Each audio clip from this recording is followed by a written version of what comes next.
The last line of defense. Captain Sarah Chen stood at the helm of the UES Defiant, her reflection ghosting across the quantum glass as she watched the distant stars. The experimental vessel represented humanity's last, desperate gambit against the Orion Collective, an alien empire that had spent the last 30 years systematically dismantling human civilization. "Status report," she commanded, her voice steady despite the weight pressing down on her shoulders. The bridge crew worked in practiced silence, their fingers dancing across holographic interfaces that bathed the command center in pale blue light. "Quantum drive at 98% stability, Captain," Lieutenant Rivera reported from his station. "The new containment protocols are holding." He didn't mention how many ships they'd lost perfecting those protocols. They all carried those memories. Earth's orbital defense platforms were visible from their position, or what remained of them. The Collective's last attack had reduced half the network to floating debris, adding to the artificial ring of wreckage that now circled humanity's homeworld. Yet they'd held. Somehow, they'd held. Multiple quantum signatures detected at the edge of the system, Commander Jackson announced, her dark eyes fixed on the tactical display. Collective signatures. Big ones. Sarah's jaw tightened. The Defiance quantum drive wasn't just an engine. It was a weapon. One that had cost thousands of lives to develop, and might cost thousands more to use. But they were out of options. The Collective had made sure of that. "How many ships?" she asked, though she already knew the answer would be too many. 37 capital ships, Captain. At least twice that many support vessels. Jackson's voice remained professional, but Sarah caught the slight tremor in it. "They're forming up into attack positions." The collected ships were beautiful in their alienness. Massive crystalline structures that seemed to flow like liquid metal, wrapped around cores of pure energy. They were works of art. They were harbingers of death. Sarah thought of New Mars, of the billions lost when the Collective turned the entire colony into glass, of Luna Base, whose inhabitants chose nuclear self-destruction rather than submission, of her family on the Singapore Arcology, their fate still unknown after the communications blackout. "All hands," she announced, her voice carrying throughout the ship. "This is the captain. The Collective has returned, as we knew they would.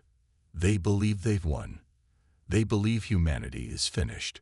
She paused, letting the words sink in. "They're wrong."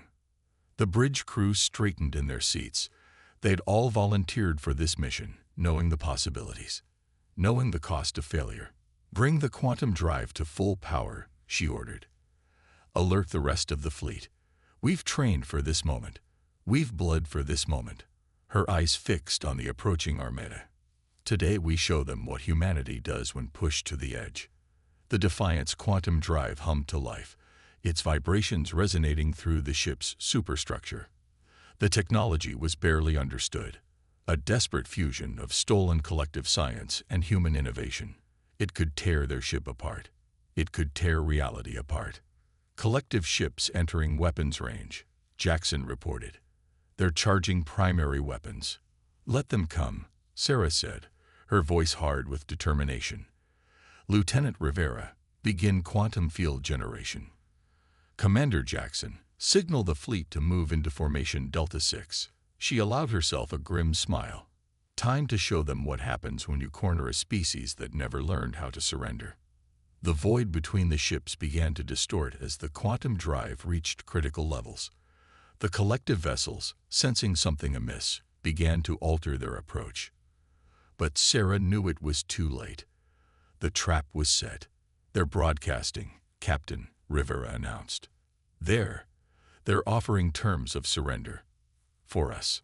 Sarah thought of all the human colonies that had received similar offers, how those surrenders had ended in extinction or enslavement. Her voice was winter when she replied. "No terms, no mercy. Not after everything they've done."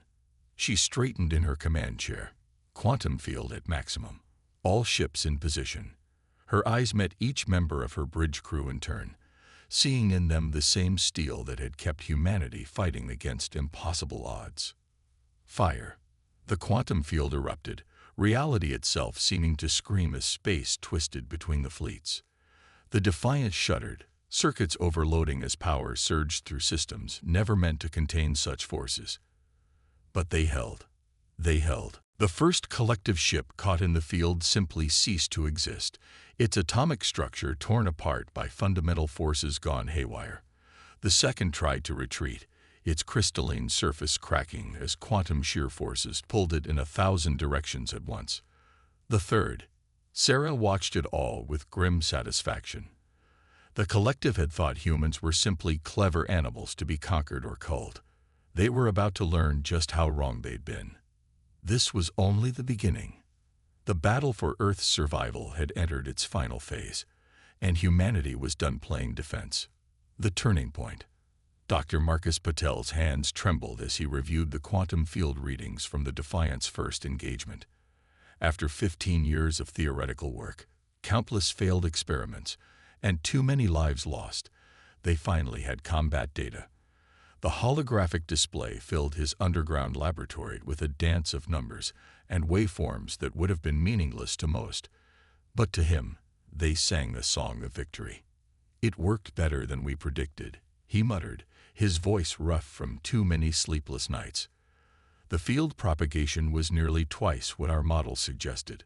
Dr. Lisa Wong, his longtime research partner, nodded as she manipulated another set of data streams. The scars on her face from a failed containment test 3 years ago caught the blue light of the displays. The collective's crystalline hull structure actually amplified the effect. Their own technology turned against them. They were 50 stories beneath what remained of the Geneva Physics Institute, in a facility carved from solid bedrock. The last safe place for the quantum research team after collective strikes had destroyed their previous 3 laboratories. The air hummed with the power being channeled into their prototype quantum core, a smaller version of what powered the Defiant. "Captain Chen is requesting an update," Lisa said, checking the secured communication channel. "The collective is regrouping. Intelligence suggests they're adapting their shield frequencies." Marcus ran his fingers through his graying hair. "They can't adapt to this. That's the beauty of it." He pulled up another simulation, showing the fundamental forces they were manipulating. "You can't shield against the quantum field because it's not an attack on matter. It's an attack on reality itself." The quantum core pulsed behind them, its containment chamber glowing with an inner light that seemed to shift between dimensions. It was humanity's greatest achievement, born from desperation and genius. The collective had thought their technological superiority made them invincible. They hadn't counted on humanity's capacity for innovation under pressure. "We've identified something else in the combat data," Lisa said, her voice dropping to a near whisper. "Something about their ship cores." She brought up a new analysis, showing energy patterns they hadn't seen before. "They're not just power sources. They're networked, quantum entangled." Marcus felt his breath catch. "Show me."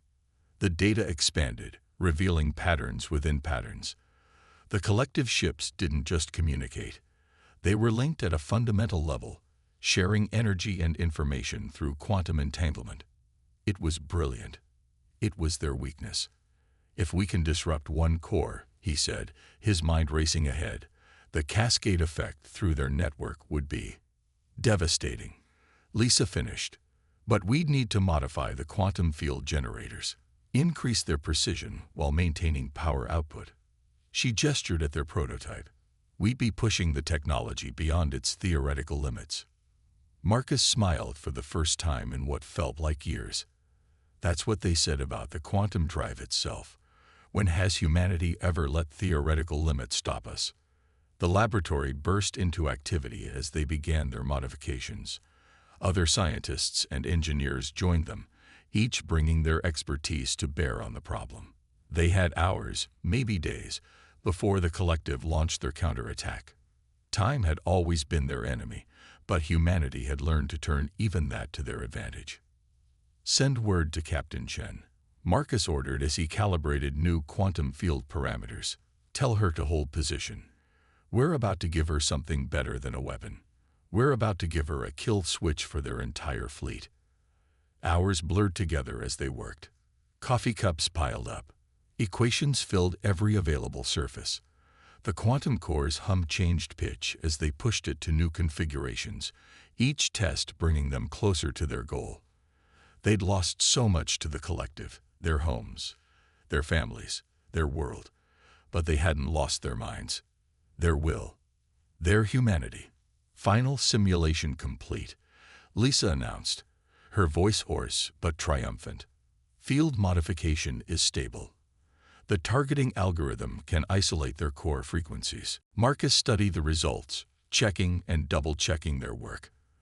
There would be no second chances. If they were wrong, if they'd missed something, the modified field could tear the Defiant apart instead of the collective's fleet. "Send the upgrade package," he said finally. "Encrypted channels only." And Lisa, he turned to his colleague, his friend, who had sacrificed as much as anyone in this war. "Thank you for never giving up." She smiled, touching the scars on her face. "They thought they could break us. They thought their technology made them gods." Her eyes hardened. Time to show them what happens when you push human ingenuity to its limits. As the upgrade package transmitted to the Defiant, Marcus watched the quantum core pulse with its otherworldly light. They had turned the collective's own quantum science against them, pushed it further than the aliens had ever dreamed possible. Now they would use it to save their species. The war wasn't over, but for the first time since the collective arrived, humanity had more than hope. They had certainty. They had justice within their grasp. And they had no intention of letting go. Counter-Strike. A massive holographic display dominated the Defiance war room, showing the positions of both human and collective forces. Captain Sarah Chen studied the tactical overlay, watching as the upgraded quantum field generators came online across her fleet. Each ship now carried the power to unravel not just matter, but the very quantum network that bound the collective's forces together. "Alpha Fleet reports ready," Commander Jackson announced from her station. "Beta and Gamma fleets are in position near the Jupiter defense line." She paused, checking another reading. "The collective's main force is still gathering in the Kuiper Belt. They don't know what we're planning." Sarah nodded, her eyes never leaving the display. The collective had grown overconfident after 30 years of victories. They'd never faced a serious threat from what they considered an inferior species. That arrogance would cost them everything. "All ships, this is Captain Chen." She broadcast across the secure quantum channel. "For 3 decades, we've watched the collective burn our worlds and slaughter our people. They offered us submission or extinction." Her voice hardened. "Today, we offer them neither." The fleet moved silently through space, their upgraded engines leaving no traditional exhaust trail to track. The collective's sensors would see them eventually, but by then it would be too late. Humanity had learned the art of stealth warfare the hard way. "Multiple contacts," Lieutenant Rivera reported suddenly. "Collective patrol ships on an intercept course. They've spotted our advance elements." Sarah allowed herself a small smile. "Right on schedule. Deploy infiltrator drones. Let's show them our new tricks." Swarms of automated drones launched from the human ships, their quantum signatures masked to appear as debris. The collective patrols approached cautiously, their crystalline hulls gleaming in the distant sunlight. They had no idea they were about to become the first victims of humanity's counter-strike. "Drones in position," Jackson confirmed. "Ready to initiate quantum cascade." Sarah took a deep breath. This would be the first real test of their new weapon. "Execute." The drones activated simultaneously, generating precisely calibrated quantum fields. The effect was instantaneous. The patrol ships' cores flickered as their quantum network was disrupted. Cracks appeared in their crystalline structures, spreading like lightning across their hulls. Within seconds, the mighty vessels began to break apart. But the real damage was only beginning. Multiple distress signals detected throughout the collective fleet, Rivera announced, his voice tight with excitement. "Their quantum network, it's collapsing. The cascade effect is working." Sarah watched as confusion spread through the enemy forces. Ships that had once moved with perfect coordination began to drift aimlessly. Communication channels filled with panic as the collective experienced something entirely new: fear. All ships, commence primary attack, Sarah ordered. Target their command vessels first. Don't let them reorganize. The human fleet surged forward, weapons blazing. With their quantum network in chaos, the collective's legendary coordination dissolved. Individual ships fought bravely, but they had never trained for independent action. They had never needed to. "Captain," Jackson called out, "we're detecting a transmission from the collective flagship. They're requesting a dialogue." Sarah's expression remained cold.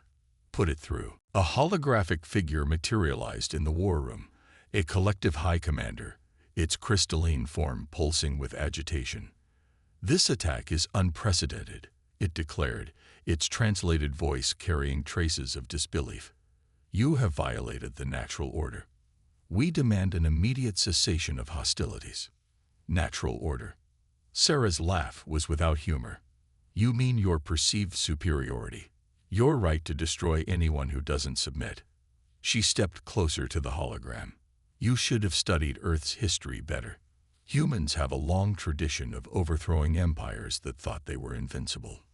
"We can offer terms," the commander began, but Sarah cut the transmission with a gesture. "All ships, press the attack," she ordered. "Show them no quarter. Show them no mercy. Show them what happens when humanity decides enough is enough." The battle raged across the solar system. Collective ships, their quantum cores disrupted, fell one by one to human weapons they had once dismissed as primitive. The mighty alien armada that had terrorized Earth for so long began to crumble. "They're retreating," Jackson announced hours later. "What's left of their fleet is making for the system's edge." Sarah watched them go, her expression grim. "Let them run. Let them carry word back to their empire." She turned to her crew, seeing in their faces the same mix of triumph and determination. "This is just the beginning. We won't stop until every human world is free. Until every collective ship is destroyed. Until they learn that some species are better left alone."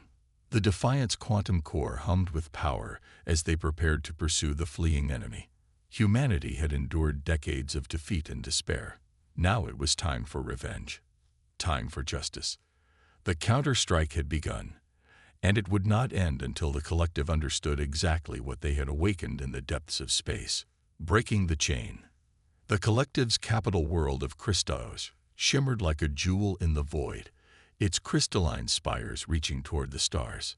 Or at least, that's what the intelligence reports claimed it had looked like. Now, as the UES Defiant dropped out of quantum space, Captain Sarah Chen saw only ruins. 3 weeks of sustained bombardment had reduced the once magnificent planet to a graveyard of shattered crystal and broken dreams. "Status of the orbital defenses?" she asked, though she already knew the answer. The collective hadn't managed to mount an effective defense in months. "Minimal resistance, Captain," Commander Jackson reported. "Their remaining ships are attempting to evacuate civilian centers." She paused, checking her readings.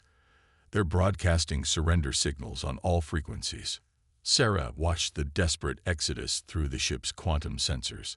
The mighty collective, who had once threatened to exterminate humanity, now fled before them like cosmic dust before a solar wind.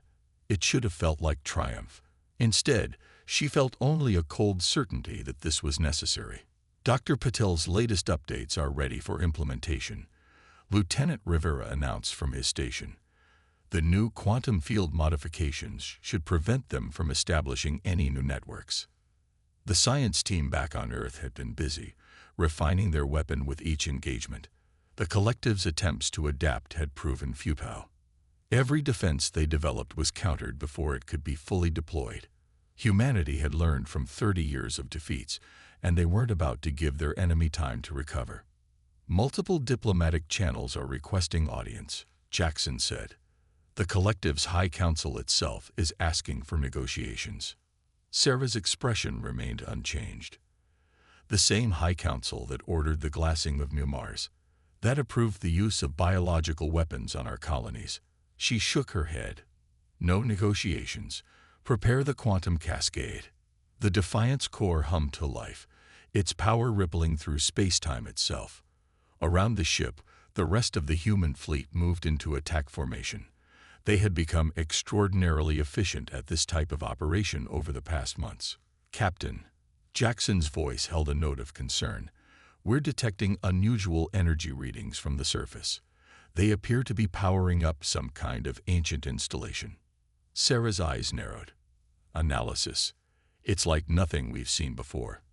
The power signature is massive. A new hologram appeared.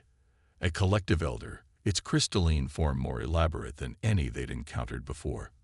Please, its translated voice carried genuine fear. What you're about to destroy. You don't understand its significance. This world holds technologies beyond your comprehension. Knowledge that could benefit both our species. Sarah studied the alien figure, remembering similar words spoken over Earth's colonies before they were destroyed. We understand enough, she replied. We understand that you considered us inferior, that you thought you could break us, that you never imagined we could turn your own technology against you. The quantum network was never meant to be used this way. The elder protested. You're not just destroying our civilization. You're unraveling the very fabric of our society, our culture, our history. Like you unraveled ours. Sarah's voice was steel. How many human worlds did you destroy? How many billions died because you thought yourselves superior? She turned to her crew. Initiate the cascade. Full power.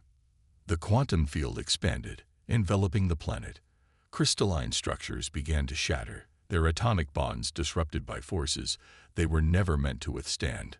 The ancient installation the elder had mentioned pulsed once with brilliant energy, then collapsed in on itself. My God, Jackson whispered, studying her readings. Captain, that facility. It was some kind of quantum archive. Their entire recorded history is now gone. Sarah finished, like they tried to erase ours. She watched as the cascade continued its work, methodically destroying everything the collective had built. Send word to the other fleets. I want every collective world, every outpost, every hidden facility found and neutralized. No exceptions. The human fleet moved through the system like avenging angels, their quantum weapons erasing millennia of alien civilization. The collective had thought themselves invulnerable in their technological superiority. They had never imagined that their victims would not only survive, but master their own weapons so completely. Hours later, as the last traces of resistance faded, Sarah stood in her quarters, watching the after-action reports scroll past. Another collective stronghold eliminated. Another step closer to total victory. The war would be over soon, not because of mercy, but because there would be nothing left of their enemy to fight. Captain, Jackson's voice came through the comm. We've intercepted transmissions from the remaining collective worlds. They're starting to destroy their own quantum cores, trying to prevent us from using them. Sarah nodded slowly. Let them. They're only hastening the inevitable. She turned back to the viewport, watching the ruins of Crystallos drift below. Plot a course for their next major world. We continue until the job is done. The Defiance engines flared to life, carrying humanity's vengeance to new targets. The collective was learning what humans had known for millennia. That true power lay not in technology, but in the will to use it, in the determination to survive, in the capacity for both mercy and its absence. The chain of collective dominion was breaking, link by crystalline link, and humanity would not rest until the last link shattered. No quarter given. The last remnants of the once mighty collective huddled in their final sanctuary, a massive space station orbiting a dying star. Its crystalline surface, once pristine and proud, now bore the scars of desperate modifications and hasty repairs. Captain Sarah Chen observed it from the Defiance bridge, remembering how she had once looked upon such structures with fear. Now they seemed fragile, temporary. Life signs, she asked, though the answer was already displayed across her tactical screen. Over 3 million, Commander Jackson replied softly. Mostly civilians, refugees from the worlds we've taken. She hesitated before adding, many of them are children, Captain. Sarah's expression remained unchanged. She thought of the billions of human children who had never had the chance to grow up, of the colonies reduced to ash, of Earth's cities still bearing the scars of collective bombardment. They're broadcasting, Captain, Lieutenant Rivera announced. It's their supreme leader. Sarah straightened in her command chair. In 30 years of war, the collective's ultimate authority had never deigned to communicate directly with humans. Put it through. The hologram that materialized was unlike any collective being they'd encountered. Its crystalline form was vast and complex, patterns within patterns suggesting age beyond comprehension. When it spoke, its translated voice carried the weight of millennia. I am the first voice of the collective. It began. For the first time in our history, I speak directly to those we once considered lesser beings. The massive form shifted, refracting light in new patterns. We offer complete, unconditional surrender. Sarah waited, letting the silence stretch. Our civilization spans 50,000 years. The Supreme Leader continued. We have accumulated knowledge and achievements beyond your understanding. All of this we will share. All of our remaining worlds we will yield. We ask only that you spare those who remain. They are innocent of the crimes that brought us to this moment. Innocent. Sarah's voice was quiet but carried to every corner of the bridge. Like the civilians of New Mars were innocent, like the children of Luna Base, she stood, facing the hologram directly. You had chances for peace. You chose extinction. What we did was wrong, the Supreme Leader acknowledged. We were blinded by pride, by certainty in our own superiority. But surely your species understands mercy, compassion. We understand them very well. Sarah's eyes were hard as diamonds. We offered them to you, again and again. You took our mercy for weakness, our compassion for fear. She gestured to the tactical display showing the station's defenses. Now you'll understand something else about humanity, something you should have learned long ago. Please, the Supreme Leader's form flickered with distress. We can help rebuild what was destroyed. We can work together too. Commander Jackson. Sarah cut through the plea. Initiate quantum cascade. Full spectrum. Captain. Jackson's voice wavered slightly. At that population density, the casualty rate will be total. Sarah finished, like it was for our worlds. She turned back to the Supreme Leader's hologram. You taught us this lesson. The only mistake you made was assuming you'd always be the ones delivering it. The quantum field generators powered up, their combined energy building to levels that would have been impossible months ago. The collective station's shields flared uselessly against forces that worked on the fundamental level of reality itself. You'll make yourselves no better than us, the Supreme Leader warned, its form beginning to destabilize as the cascade took effect. No, Sarah agreed quietly, but we'll make sure you can never hurt anyone else again. She watched as cracks began to appear in the station's crystalline structure. The difference between us isn't moral superiority. It's simply this. We survived your lesson. You won't survive ours. The cascade reached critical levels. The station's outer layers began to dissolve, its quantum-based technology turning against itself. The Supreme Leader's hologram flickered one final time. What? What are you? Sarah's answer was for her crew as much as the dying alien leader. We're human, and we're done showing mercy to those who never deserved it. The station collapsed in on itself, its 3 million inhabitants experiencing the same fate they had dealt to countless human worlds. The light of their destruction briefly rivaled the dying star they had orbited, a funeral pyre for an empire that had finally learned fear too late. No surviving ships detected, Jackson reported after several minutes of silence. The collective is finished. Sarah nodded once, feeling the weight of history settling onto her shoulders. Humanity had won. They had survived. They had proven themselves stronger than anyone, including themselves, had imagined possible. The cost had been astronomical, but the lesson would echo through the galaxy for millennia to come. Some species were best left alone. Humanity had learned to survive, to adapt, to overcome. And now, standing amid the ashes of their greatest enemy, they had learned something else: how to ensure they would never face such a threat again. "Set course for Earth," Sarah ordered, her voice carrying the finality of judgment delivered. "We have worlds to rebuild."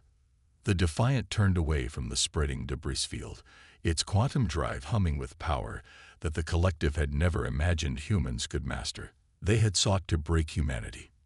Instead, they had forged something stronger than they could have imagined, something that would ensure the galaxy remembered this lesson for generations to come. The age of the collective was over.